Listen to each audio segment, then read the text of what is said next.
Good morning. आप सभी का मेरे यूट्यूब चैनल पर स्वागत है। मैं आज आपको गर्मी में रोपाई किए जाने वाले टमाटर की संपूर्ण इन्फॉर्मेशन दे रही हूँ।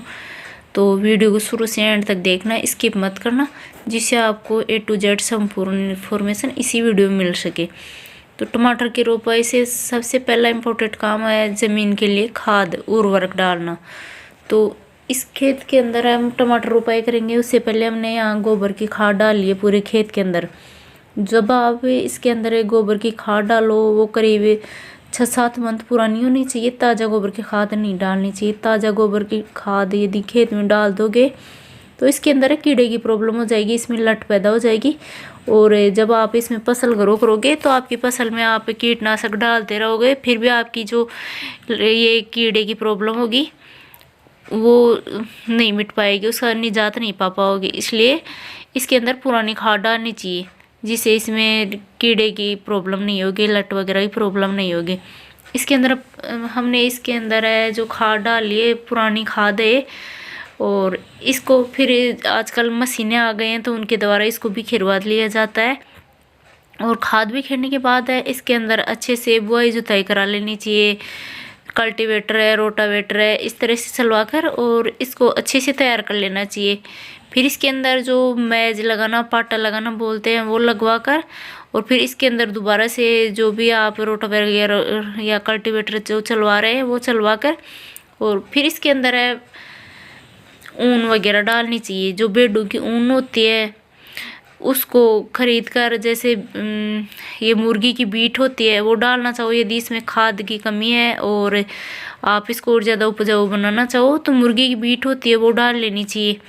और उसके बाद है खेत के अंदर है जो ऊन होती है भेड़ों की वो डालनी चाहिए, जिससे मिट्टी उपजाऊ तो होएगी, उसके साथ साथ है मिट्टी पोर्स होएगी, सॉफ्ट हो जाएगी मिट्टी, जिससे जो भी आप प्लांट ग्रो कर रहे हो उसकी रूट है ज़मीन के अंदर अच्छे से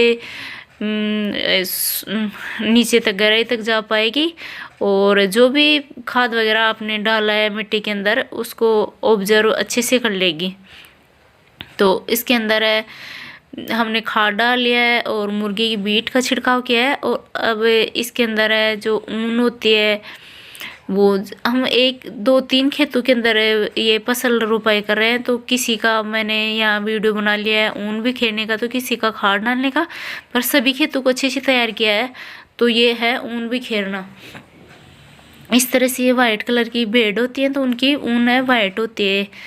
जब कोई भी ये बनाते हैं उनका स्वेटर वगैरह या उन्हें कोई भी कम्बल वगैरह, उनसे जो बच जाती है ऊन, वेस्ट समझ सकते हो, तो उस ऊन को बेच दिया जाता है और उसको खेतों में खाद के रूप में डाला जाता है। तो आप जो भी ऊन वाले हैं या खाद वगैरह बेचने वाले होते हैं जो टाल लगाते हैं खाद वगैरह की, उनके पास आसानी से मिल जाती है।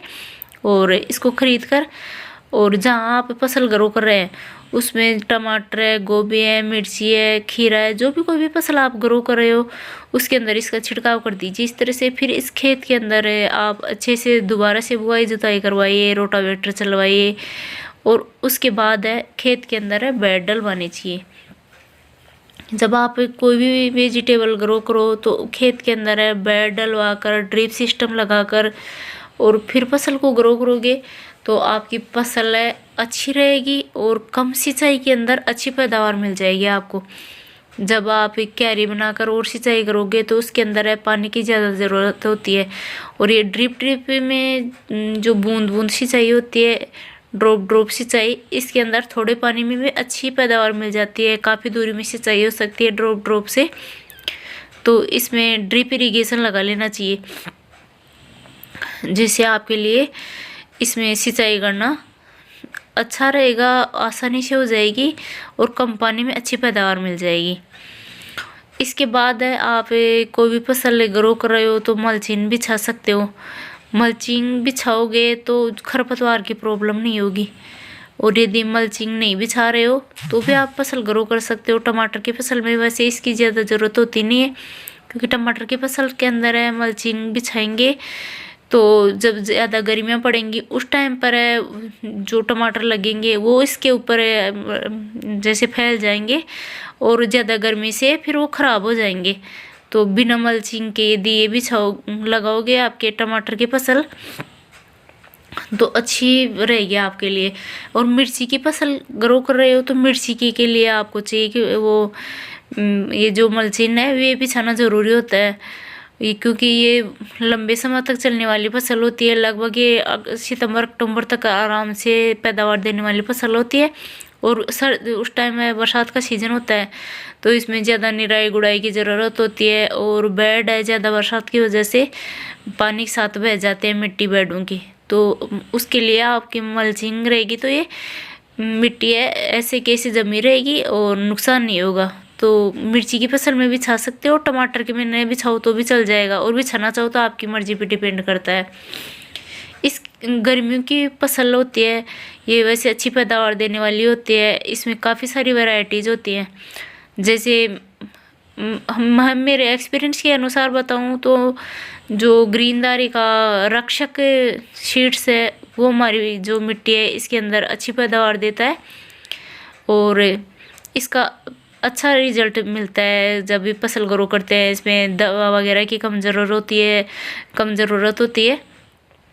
इसमें रोग प्रतिरोधक क्षमता अच्छी होती है और स्टोरेज की क्षमता है इसकी 4-5 दिन तक रहती है, ये जल्दी ख़राब नहीं होता है। तो ये ग्रो कर रहे हैं हम। वैसे आपकी मिट्टी पे डिपेंड करता है कि कौन सी मिट्टी है और उसमें कौन सा बीज अच्छा सूट करता है। इसमें आता है आशुतोष है, अभिनव है, इसके अलावा और भी सिजेंटा के कई सीड्स हैं, तो आप कोई सा भी ले सकते हो। लेकिन ये रक्षक है, इसकी अच्छी एल्डी भी होती है और इसकी लंबी अवधि तक चलने वाली फसल है, तो ये अच्छी मानती हूँ मैं, क्योंकि हम ये कई सालों से यही ग्रो कर रहे हैं। तो इसको आप भी ग्रो कर सकते हो, आपको अच्छी पैदावार मिलेगी इससे। और वैसे जैसे सर्दियों की बरसात की ये टमाटर की फसल होती है उसके अंदर कीड़े की ज़्यादा प्रॉब्लम होती है और सर्दियों वाले में इसको ढकना ज़रूरी होता है, ठंडी से बचाना ज़रूरी होता है। लेकिन गर्मी वाले में ना ही तो ज़्यादा कीड़े की प्रॉब्लम होती है और ना ही इसके अंदर है बरसात वगैरह की या अन्य कोई दिक्कत होती है खरपतवार वगैरह की। तो गर्मी की फसल है, कम खर्चे के अंदर आप ज़्यादा पैदावार ले सकते हो और इसके अंदर है भाव भी अच्छा मिल जाता है। जैसे आप इसकी नर्सरी डाल रहे हो तो आपको चाहिए कि आप जनवरी में इसकी नर्सरी डाल दो और फरवरी के फर्स्ट के अंदर इसकी रोपाई कर दो। और यदि आप डायरेक्ट इसका सीड्स ही यदि इस तरह से जैसे हम इसको नर्सरी बिना डाले बीजों को इसी तरह से डायरेक्ट खेत में ग्रो कर रहे हैं तो आप फरवरी का फर्स्ट वीक इसी के अंदर इसकी रोपाई कर दीजिए, जिससे अप्रैल तक आपकी फसल रेडी हो जाएगी और इसकी मार्केट में डिमांड भी अच्छी रहेगी और इसका भाव भी अच्छा मिल जाएगा।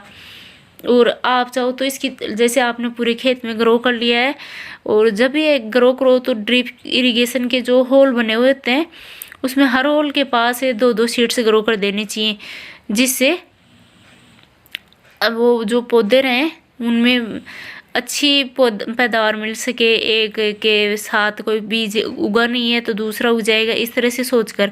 और जब लास्ट में बीज बचाए तो आप थोड़ी दूरी के अंदर इस बेड के अंदर है नर्सरी तैयार कर लीजिए। जब कहीं भी पौधा जल गया है या किसी जानवर ने काट दिया है, गिलहरी वगैरह ने, तो आप ग्रो कर सकते हो।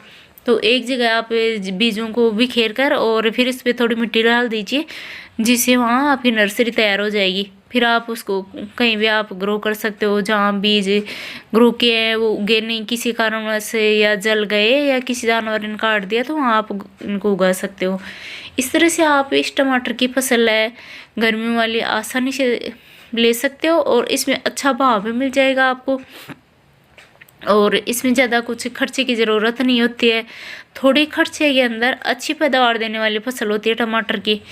इसके अंदर हर कोई किसान भाई इसको उगा सकता है और इससे अच्छी इनकम भी ले सकता है, क्योंकि लगभग जो अगेती फसल होती है उसका अच्छा भाव मिल जाता है।